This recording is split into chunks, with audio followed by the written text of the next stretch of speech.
Buenos días, estimados estudiantes, ¿cómo me escuchan? Buenos días, doctora. ¿Todo bien? Bien.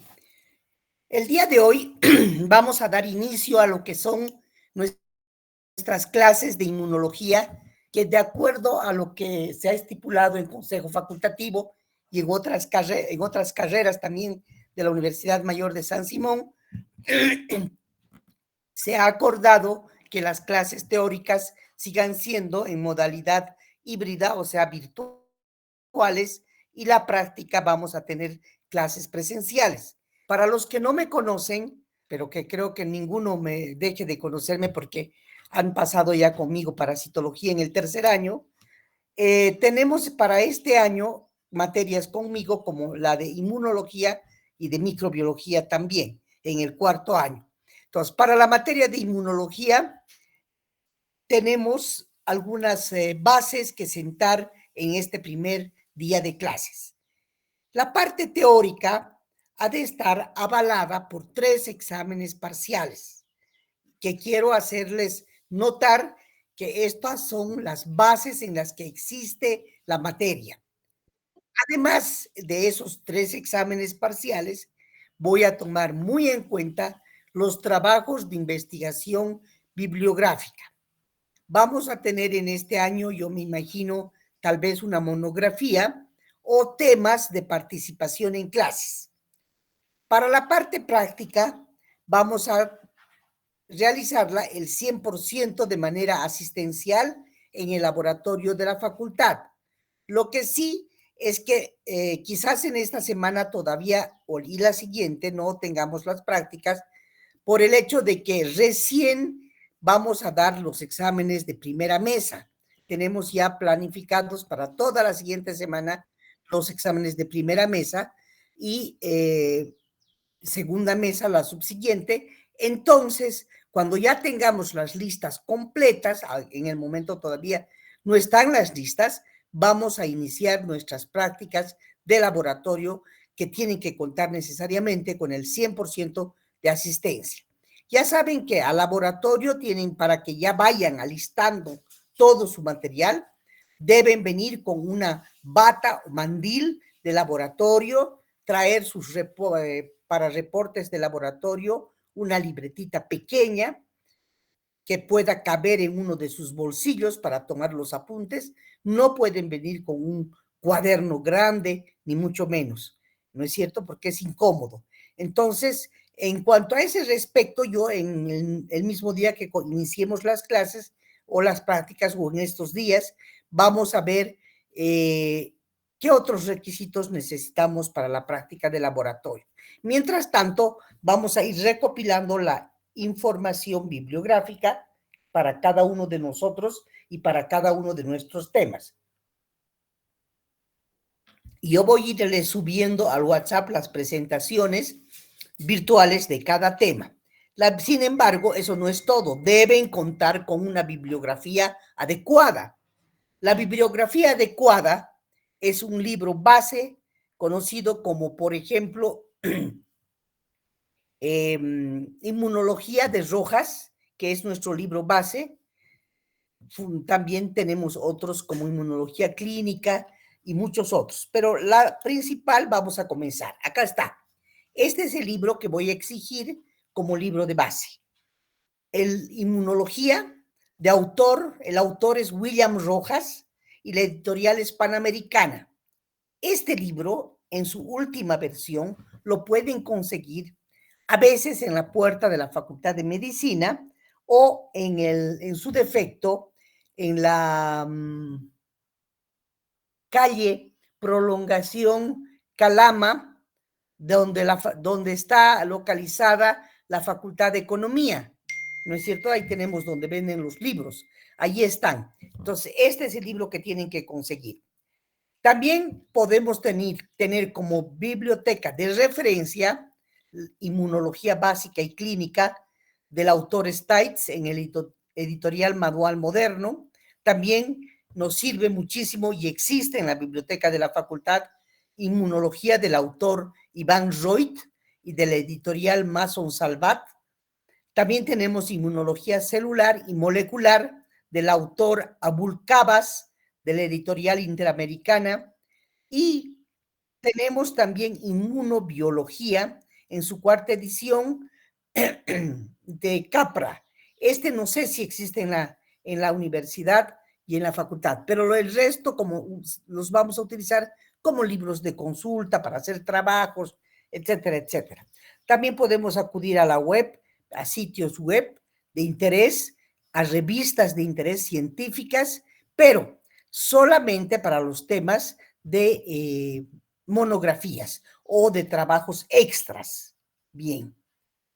Otra cosa importante para señalarles, porque hay muchísimos libros, muchísimos sitios web de interés referentes, serios, no nada como el Rincón del Vago, nada de esas cosas, ¿no es cierto? Tenemos revistas médicas como la Free Medical Journals, de Medline, también tenemos de la Sociedad Mexicana de Inmunología, que están muy avanzados, y todos estos. Pero estos están solamente como textos o libros de consulta. Bien, entonces también podemos acudir a otro tipo de publicaciones que no son necesariamente estas. Bueno, entonces vamos a adentrarnos ya con el avance temático de nuestra primera unidad.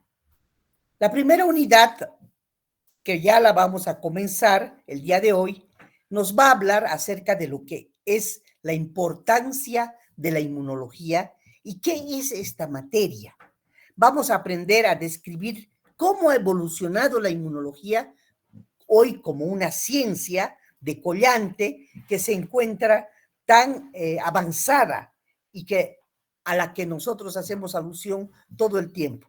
Vamos a definir los campos del ejercicio profesional, identificar los casos donde se van a ir aplicando, todo eso como conceptos generales. Luego tenemos que comenzar a hablar entonces qué es la inmunología, cuáles son sus antecedentes temáticos, históricos, qué relaciones tiene con las ciencias de la salud y qué viene a futuro y cuál será el panorama de las investigaciones inmunológicas que se van desarrollando por los científicos en el campo de la salud. Entonces veremos lo primero, ¿qué es inmunología? Inmunología es una ciencia que en estas últimas temporadas nos ha llevado a mucho. ¿Por qué? Porque todavía seguimos, no termina de irse una pandemia que hemos venido atravesando, que ha sido la del COVID-19, en la que hemos hecho alusión todo el tiempo a la palabra inmunología, hay que subir la inmunidad, tenemos que reforzar nuestros mecanismos inmunes, ¿no es cierto? Todo el tiempo. Entonces, ¿qué es esto? Esto es la inmunología, la ciencia que estudia justamente los mecanismos mediante los cuales un organismo, ya sea humano o animal, es capaz de neutralizar o de eliminar cualquier sustancia que sea de naturaleza extraña. Esas sustancias que son de naturaleza extraña, ajenas al cuerpo humano, se conocen con el nombre de antígenos y ocurren cuando existe una lesión en el cuerpo o una enfermedad o una infección o a veces sin lesión de los tejidos propios por una baja de defensas que podemos tener en nuestro organismo. Entonces, eso es la inmunología. Ahora, el término mismo propio, conocido como inmunidad, deriva de una palabra latina, immunitas, y se refiere al conjunto, ahora voy con el concepto, al conjunto de mecanismos de defensa de los animales que están frente a los agentes externos extraños. Y si hablamos de la historia, desde el punto de vista histórico, inmunidad va a significar protección frente a enfermedades infecciosas. ¿Cuáles son? Me encanta la historia de la ciencia. La historia de la inmunología es muy importante porque está basada en antecedentes históricos que nos van a conllevar hoy en día a la inmunidad antiinfecciosa. Como por ejemplo, un hecho conocido con el nombre de variolización, que se realizó o se llevó a cabo esto en la antigua China, en la China antigua, donde habían personas que en su niñez habían enfermado o padecido la viruela y que cuando eran adultos observaron que ya no la padecían más, no eran capaces de adquirirla más adelante ya en su vida, cuando conforme vayan creciendo. Esas observaciones las realizaron en la China. Fueron las primeras observaciones y aproximaciones acerca de lo que llamamos inmunidad antiinfecciosa. La variolización, sin embargo, que en realidad fue en el siglo XI, los médicos chinos la practicaron ¿cómo? Hacían estos médicos, después de haber hecho estas observaciones, hacían inhalaciones de las costras que se caían de las lesiones de los niños pulverizadas de viruela. Entonces, en todo lo que era el Medio Oriente, la China, la India, etcétera, etcétera, se aplicó la técnica de variolización. En el siglo XVIII hubo una persona importantísima en la historia de la inmunología. En el siglo XVIII, Lady Mary Montagu introdujo el concepto o el tema de variolización en Inglaterra. Luego sobrevino los experimentos de Edward Jenner, un científico que se considera el padre de la inmunología, que creó la vacuna contra la viruela.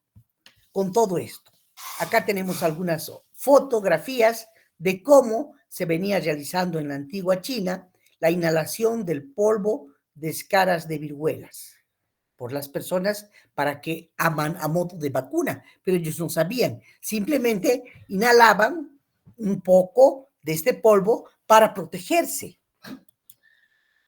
No se conoce en realidad con certeza cuándo tuvieron lugar estos primeros intentos de inmunización, pero se cree que el año 1000 antes de Jesucristo, en la India ya se inoculaba a sujetos sanos con las pústulas de los enfermos de viruela, con objeto de obtener protección para esta enfermedad. Porque nosotros sabemos que la variolización, la infección que adquirían con esta práctica era pues mucho menor que la que se adquiría y de menor mortalidad que la que adquirían de manera natural por el contagio de persona a persona. ¿No es cierto? Bien, entonces, es así como desde la China hasta la India, la variolización se extiende por todo el oeste asiático, África, inclusive en el siglo XVIII va a Europa, va a América, incluso en la década de los 60 del presente siglo se practica la variolización en Etiopía, otras zonas de África Oriental, Afganistán y Pakistán. Todo eso está referido en la historia, que en los manuscritos que existen de esas épocas. Ahora, ¿quién fue esta señora Lady Mary Montagu que vivió desde el año 1689 hasta el 1762? Ella era la hija de un cónsul británico que estaba realizando su consulado en Estambul y observó cómo los turcos ya realizaban esta práctica con el exudado desecado de las vesículas. Esta señora, cuando vuelve a Inglaterra, décadas después del descubrimiento de la vacuna antivariólica por Jenner, hace aplicar suero tomado de úlceras de enfermos en una pequeña incisión cutánea para adquirir inmunidad contra la afección. Luego ya cayó en desuso esta práctica siguiente. Acá tenemos una fotografía de la Lady Mary Montagu, que se conoce su acción. Ella no era ninguna científica, nada. Simplemente era una ama de casa que observó que realizaban este tipo de prácticas. Ya en la época de Jenner, cuando surge la viruela, estamos refiriéndonos al año 1796, donde Edward Jenner, un médico, es capaz el 14 de mayo de 1796 inocular en el brazo de un niño conocido con el nombre de James Phillips, que la historia también lo llama James Pipes muchas veces, coloca una materia tomada de una pústula, de una pústula de la viruela, de una moza del establo, de una lecherita. El nombre de la lechera también es importante, Sarah Niels, y confirma con esto que las costras de la viruela de la vaca eran capaces de proteger al hombre contra la viruela. Estos estudios de inmunización preventiva para la viruela, para una enfermedad que diezmó la población en esos años, fueron continuados por Louis Pasteur en Francia. Acá tenemos, para que vean ustedes cómo eran las pústulas de la viruela, ¿no es cierto? Y acá tenemos una fotografía de Edward Jenner y James Pipes. Aquí está, ¿no es cierto? Este es considerado el padre de la inmunología. Estas fotografías están en el Museo del Laboratorio Pasteur en Londres. Acá tenemos a Edward Jenner, que vivió desde los años 1749 hasta el 1823, y responsable del término vaccinia, del cual se ha derivado luego el término de vacunación. O sea, fue en realidad el que realizó la primera vacuna. Pero, ¿qué era la viruela? Conocida también como smallpox. Cuando llevemos en microbiología, que también tienen que llevar conmigo este año, o con las otras docentes, vamos a hablar de que la viruela es un poxvirus, de la clase de los poxvirus. Y esta viruela ha sido ya erradicada de la humanidad hace muchísimos años. Y esta viruela es producida por un virus que es sumamente infeccioso y que se puede transmitir por contacto con un individuo que esté infectado, con objetos que pertenezcan a este individuo que estén contaminados, y entonces se puede producir una fiebre intensa seguida de la erupción de pústulas múltiples sobre la superficie del cuerpo de un individuo, ¿no es cierto? Esa es la viruela. Generalmente, en esos años, el 30% de la población moría con la viruela. Así ocurre. Y actualmente, si volviera la viruela, obviamente estamos todos vacunados contra la viruela, pero si volviese a existir un brote, que Dios no lo permita, porque hoy en día ya creo que tan solamente se contemplan algunos polvos de viruela en los bancos donde se tienen para usarlos como armas biológicas. Dios no permita que jamás volvamos a enfrentar una enfermedad como esta. Acá tenemos el caso de una viruela relativamente suave. Miren la carita de este niño. Ahora vean lo que era una viruela severa. Miren, observen ustedes. Todo el cuerpo tomado.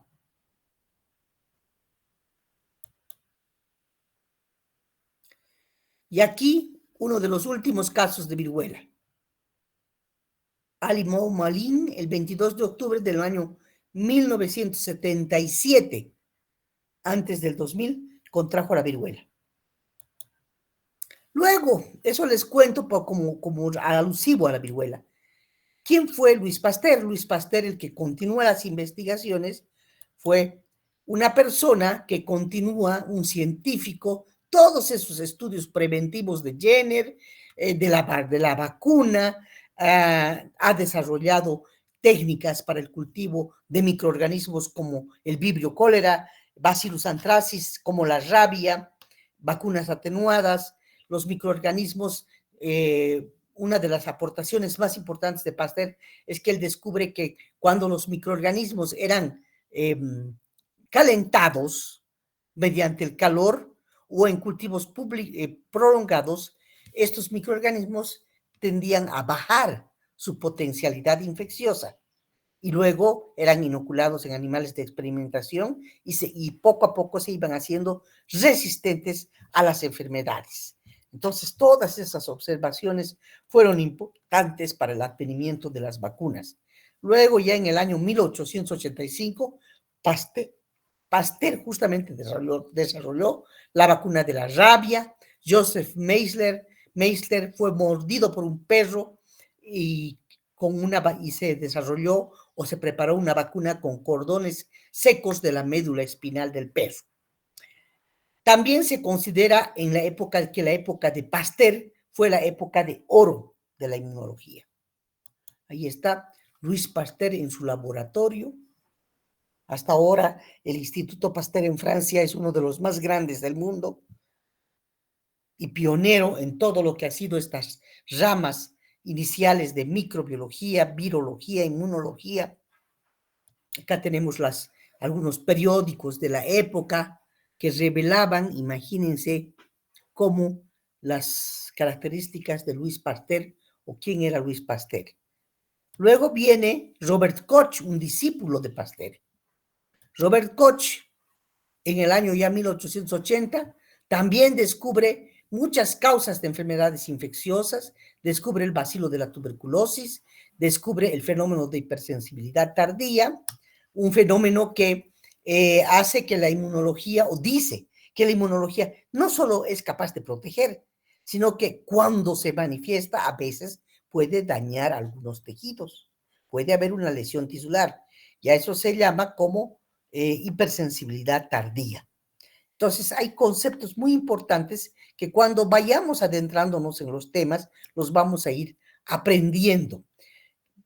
Posteriores a Pasteur, a Koch, existen Roux y Yersin. Estos nombres nosotros los hemos ido aprendiendo en los laboratorios von Behring, Kitasato, por los matraces, ¿no es cierto? Justamente todos estos investigadores les han puesto los nombres a los matraces. Imagínense. Pero, ¿qué hacían estos personajes? Se han ocupado de descubrir toxinas, como la toxina diftérica, la toxina tetánica, el von Behring y Kitasato, antitoxinas. Han descubierto los anticuerpos. Imagínense, en el año 1890, Bucher descubrió una sustancia llamada alexina, que hoy se conoce con el nombre de sistema del complemento. Bucher. Vidal, en el año 1896, justamente ha sido capaz de diseñar ya una prueba inmunológica capaz de diagnosticar una enfermedad como la fiebre tifoidea. Hasta hoy se usa, aunque ahora es inespecífica, ya existen pruebas mucho más modernas basadas en anticuerpos monoclonales. Paul Ehrlich también ha creado, que también ha sido importante, discípulo de Pasteur, la teoría humoral de los anticuerpos. Eli Metchnikov, un ruso, ha sido capaz de desarrollar la teoría de lo que ha sido en realidad la teoría celular. Emily Roux, aquí tenemos a Yersin, Alexander Yersin, algunas fotitos. Acá tenemos las toxinas de las cuales se ocuparon. Acá tenemos a von Behring. Miren, todos estos personajes tan importantes que han hablado de antitoxinas, de toxinas. Paul Ehrlich también propuso y dijo que algunas células son capaces de formar anticuerpos. Ehrlich. Y esto ha sido muy importante para hablar hoy en día de todo lo que es fagocitosis. Metchnikov, el científico ruso, realizó descubrimientos básicos para el desarrollo de la inmunología moderna y vio que existe un fenómeno que se conoce como fagocitosis normal en nuestros organismos y formuló la teoría que lleva su nombre, según la cual cuando una bacteria ataca al organismo de un ser humano, los leucocitos de nuestra sangre son los mononucleares y también los polinucleares, como son los neutrófilos segmentados, se pueden transformar en fagocitos protectores porque van a ir a fagocitar, a consumir a la bacteria que está ingresando a provocarnos enfermedad. Entonces, miren qué importancia la de Mechnikov y su concepto de fagocitosis. Esto ocurrido entre el 1845 y el 1916. Muchas veces no podemos precisar fechas. Pero acá tenemos cómo Mechnikov denominó fagocitosis y obviamente hizo estos estudios en nuestro sistema sanguíneo. Acá tenemos un leucocito, un monocito, para ser reales, y estos son todos los glóbulos rojos. Acá tenemos estas pequeñitas que son las plaquetitas, y obviamente estos monocitos macrófagos son los encargados de realizar la fagocitosis, también los neutrófilos. Acá tenemos los macrófagos, cómo son capaces de fagocitar estos, creciendo para emitir pseudópodos que puedan atravesar las bacterias y consumirlas o comer estas partículas. Miren, esta es una primera parte, como elongan su citoplasma, los leucocitos, atrapan a la partícula extraña, a la infecciosa, y cierran esto, hacen como un cierre de cremallera, la engullen y luego la digieren, la fusionan en los sacos lisosomales que existen dentro del monocito macrófago, y obviamente esto se conoce como fagocitosis. Acá todo esto vamos a observar en la parte práctica también. Y hoy en día se habla mucho de la conciliación que hubo en esa época ya, de la teoría celular con la humoral, y se sentó las bases sobre lo que es la inmunidad humoral y la inmunidad celular, ya que hubo muchos conceptos en los trabajos de Wright, de Douglas, quienes descubrieron las opsoninas, que eran anticuerpos presentes en sueros de animales que ya estaban inmunizados y que después de unirse a la superficie de algunas bacterias, incrementaban la capacidad fagocítica de los leucocitos. Entonces ahí es cuando se concilian la teoría celular y la teoría humoral, de los humores, de los líquidos, ¿no es cierto? Esto ya pasó en los años 50, 1950, donde fueron a reconocer que los linfocitos son las células responsables de dos componentes, de los componentes humoral y celulares de la inmunidad. Luego viene Jules Bordet, que desarrolla el sistema del complemento en el año 1961, que también lo vamos a estudiar al sistema del complemento, desarrolla lo que era la fijación del complemento y habla de la inmunopatología. El sistema del complemento era, ¿qué es el complemento? El complemento es un complejo polimolecular proteico compuesto por más de 39 proteínas, que en todo momento, cuando ocurre una reacción antígeno-anticuerpo en nuestro organismo, está presente. Viene y se fija el sistema del complemento para aumentar la velocidad de esta reacción, para aumentar a la destrucción y la lisis de las bacterias, de los microorganismos, para luego poder hablar de lo que era la inmunopatología, de lo que es la anafilaxia, fenómenos anafilácticos. Ahí tendríamos a Paul Portier y Charles Rickett. Hay muchas enfermedades del suero, las alergias, que pueden ser producidas por distintos fenómenos, ¿no es cierto? Inclusive por los ácaros. Ahí está el Sarcoptes scabiei, que lo conocemos bien porque lo hemos estudiado en parasitología. También las alergias pueden ser producidas por granos de polen. Miren cómo ingresan y son engullidos también o fagocitados por los macrófagos. Podemos hablar de inmunoquímica, de qué antígenos naturales existen. Podemos hablar del sistema de antígenos naturales, que vamos a hablar y vamos a trabajarlo en prácticas. Cuando ya nos compren los reactivos, ya estamos haciendo nuestros pedidos para este año. Tenemos a Karl Landsteiner, los grupos sanguíneos, desarrolló Karl Landsteiner, por eso es importante este personaje, tan importante, porque no solo descubrió, sino que tipificó a esos grupos sanguíneos. Gracias a Landsteiner tenemos nosotros que somos del grupo 0, los del grupo A, los del grupo B, los del grupo AB, RH negativos, RH positivos, etcétera, etcétera. ¿No es cierto? Toda la teoría de los grupos sanguíneos. Los grupos sanguíneos son muy importantes y ya en el año 1901 fueron desarrollados. Desde ahí los venimos utilizando en las transfusiones sanguíneas. Ya sabemos, etcétera, etcétera, toda esta teoría. Los haptenos, que también desarrollaron Landsteiner, son aquellas sustancias químicas que por sí mismas no pueden desarrollar la formación de anticuerpos en nuestros organismos. Entonces, tienen que ser conjugadas o mezcladas con unas proteínas portadoras. Y esas se llaman carriers.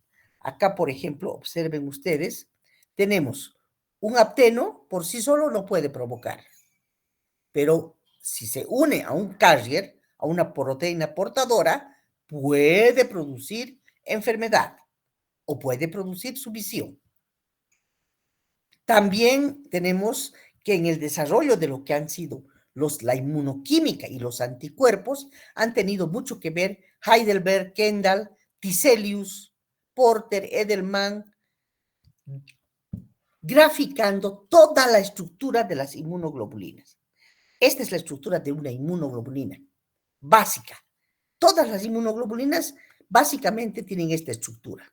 Dos cadenas pesadas, estas que estoy refiriéndome, y estas son las cadenas livianas.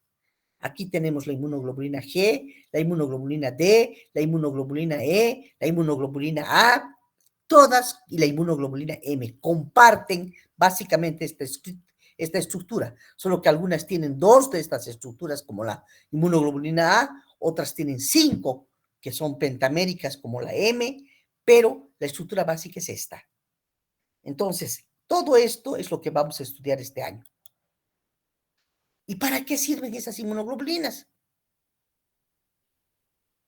Para la obtención de vacunas, toxoides inmunogénicos, vacunas. ¿Qué hubiéramos hecho si no hubiéramos tenido las vacunas contra el COVID? Entonces, son y han sido siempre muy importantes desde la antigüedad el hecho de que se desarrollen o se tengan que desarrollar vacunas contra la tuberculosis como la BCG, o otro tipo de vacunas contra la rabia, hasta llegar a la vacuna contra el COVID, ¿no es cierto? Vacunas contra la hepatitis, vacunas contra miles de enfermedades como la influenza, etcétera, etcétera. Ahí andamos, ¿no es cierto? Aplicándonos, viendo ¿cómo les puedo decir? En la incógnita de saber si nos vamos a seguir aplicando más vacunas que nos prevengan de posibles recombinaciones del virus del COVID o asociaciones con otro tipo de virus, como el virus de la influenza, que ahora está dando tantos problemas también. Surge también otra ciencia, la inmunogenética, en base a todo esto. A partir del 1921-27, Landsteiner y Levin, ya con los nuevos sistemas M, N y P de los leucocitos, ya empiezan a hablar de inmunogenética y de una teoría de selección clonal manifestada por Burnett, donde fueron ya capaces de sintetizar un único tipo de anticuerpo, hablando de clones de linfocitos de tipo B para dar anticuerpos específicos. Y aquí tenemos cómo de un antígeno puede a un antígeno atacar o puede formar un anticuerpo. Y luego la teoría de selección clonal indica que los anticuerpos de un linfocito B inmaduro se activan frente a la exposición de antígenos y se convierten posteriormente en células plasmáticas. para emitir luego la teoría de redes idiopáticas y de anticuerpos monoclonales. Las redes idiopáticas para la regulación inmune y también los anticuerpos monoclonales, que ya son lo máximo. Todas las pruebas de laboratorio que tenemos hoy en día hacen uso de anticuerpos monoclonales que son desarrollados a partir de hibridomas por Keller, por Milstein y por muchos otros que hacen una enorme gama de aplicaciones en biomedicina en la actualidad, en la medicina del 2024, del 2024, ¿no? Para obtener anticuerpos monoclonales se utilizan animales de experimentación. Pueden ser los ratones, los cobayos, los hámsters, etcétera, si hay que tener bioterios, ¿no es cierto? Para formar los hibridomas hay que infectar a los ratones, luego con cualquier infección, luego sacar los hibridomas y llegar a desarrollar líneas de anticuerpos monoclonales. Ahí tenemos, anticuerpos monoclonales, cómo existen todos estos hoy en día. Y también tenemos la genética de las inmunoglobulinas. Dicen que hay muchos fenómenos de reorganización genética que ya pueden estarnos dando algunos remedios contra muchos cánceres y muchos tipos de enfermedades. En el futuro, la cura se cree que pueda estar basada en la genética de las inmunoglobulinas. Y aprovecho para decirles que esta ciencia es una ciencia que va avanzando día a día, día a día. Lo que es hoy puede que mañana ya no sea una gran verdad en inmunología, sino que ya esté modificada. Por eso es que hay que estar continuamente leyendo, continuamente viendo los avances, etcétera, etcétera. Bien, con este pantallazo que hemos dado a la materia el día de hoy, creo que podríamos quedar aquí, porque sabemos ya que la inmunología es muy importante, no solo en el diagnóstico de las enfermedades, sino en el tratamiento, también en la prevención o profilaxis o control, y obviamente en la investigación científica que tiene que seguir avanzando, que tiene que seguir desarrollando nuevas tecnologías, cada vez nuevos tipos de análisis para poder llegar a el diagnóstico o para llegar al tratamiento o para prevenir una enfermedad, ¿no es cierto? Entonces, esta inmunología sabemos que incide pues en la profilaxis, en la prevención de las enfermedades, incide en el tratamiento, incide ¿cómo incide en el tratamiento? Usando antisueros, y hay sustancias de origen inmunológico como el interferón, el factor de transferencias. Muchos de ustedes ya han debido escuchar que les han aplicado a muchos niños en la época del COVID interferón, y a muchas personas factores de transferencia que siguen aplicando para curar, tratar de mitigar el cáncer, etcétera, etcétera. Sin embargo, saben también que la inmunología tiene muchos retos.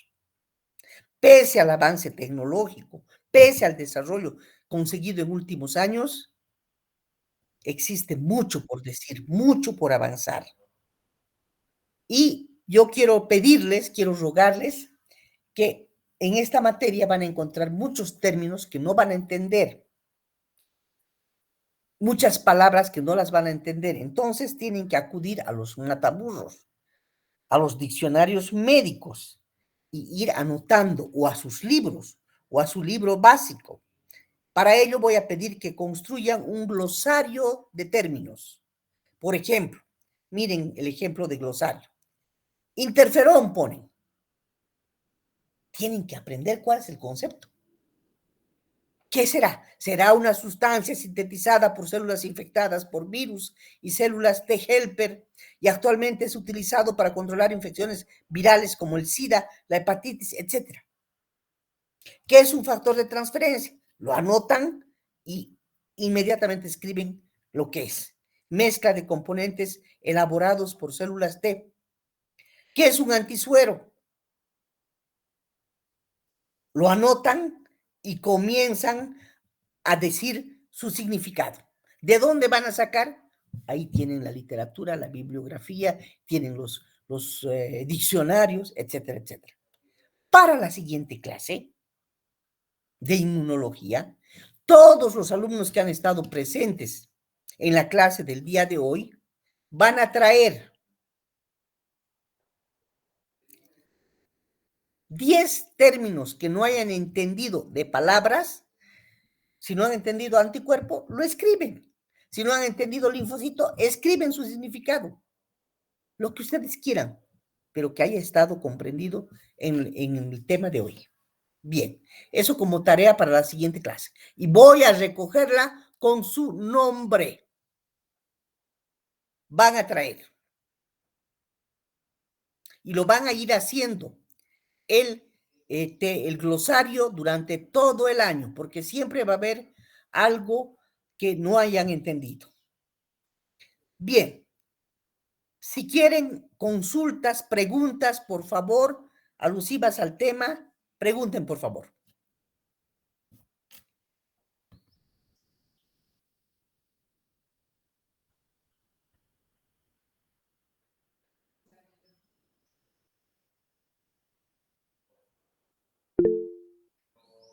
A ver, Alicia. Alicia Caiguara. Buen día, doctora. Esta pregunta no es tan relacionada al tema. Quería preguntarle si la siguiente clase va a ser presencial.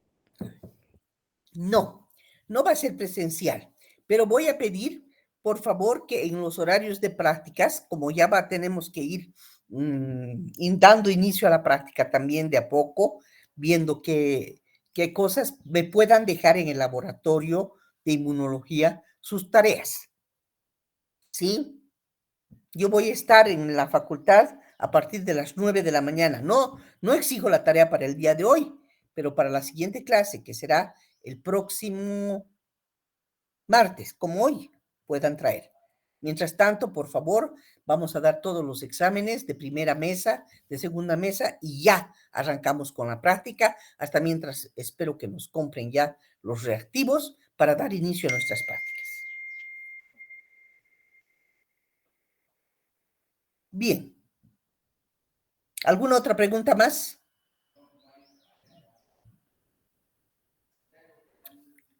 Apenas que la facultad nos dé la señal de que ya están bien estructurados los grupos, vamos a ir arrancando con las prácticas también. Yo también les voy a avisar aquí en la teoría. ¿Ya? ¿Alguna otra pregunta o algo que no hayan entendido para aclaración?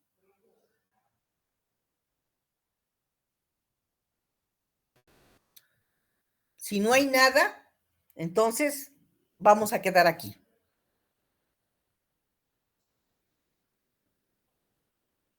¿No hay nada más? Bien. Todas las clases son a partir de 7:30. Por favor, tienen que estar siempre antes, porque después a partir de las 9 tenemos la práctica de inmunología y cuando ya arranquemos la práctica no se puede llegar tarde. Entonces, vamos a procurar tener la práctica, la clase, irnos por lo menos unos 15 a 20 minutos antes para poder llegar a la práctica. Bien. Hasta luego, muchachos. Hasta luego, doctora. Hasta luego, doctora. Hasta luego, hasta Hasta luego. luego, doctora. Hasta luego. Hasta luego, doctora. Gracias. Hasta luego, nos vemos, chicos.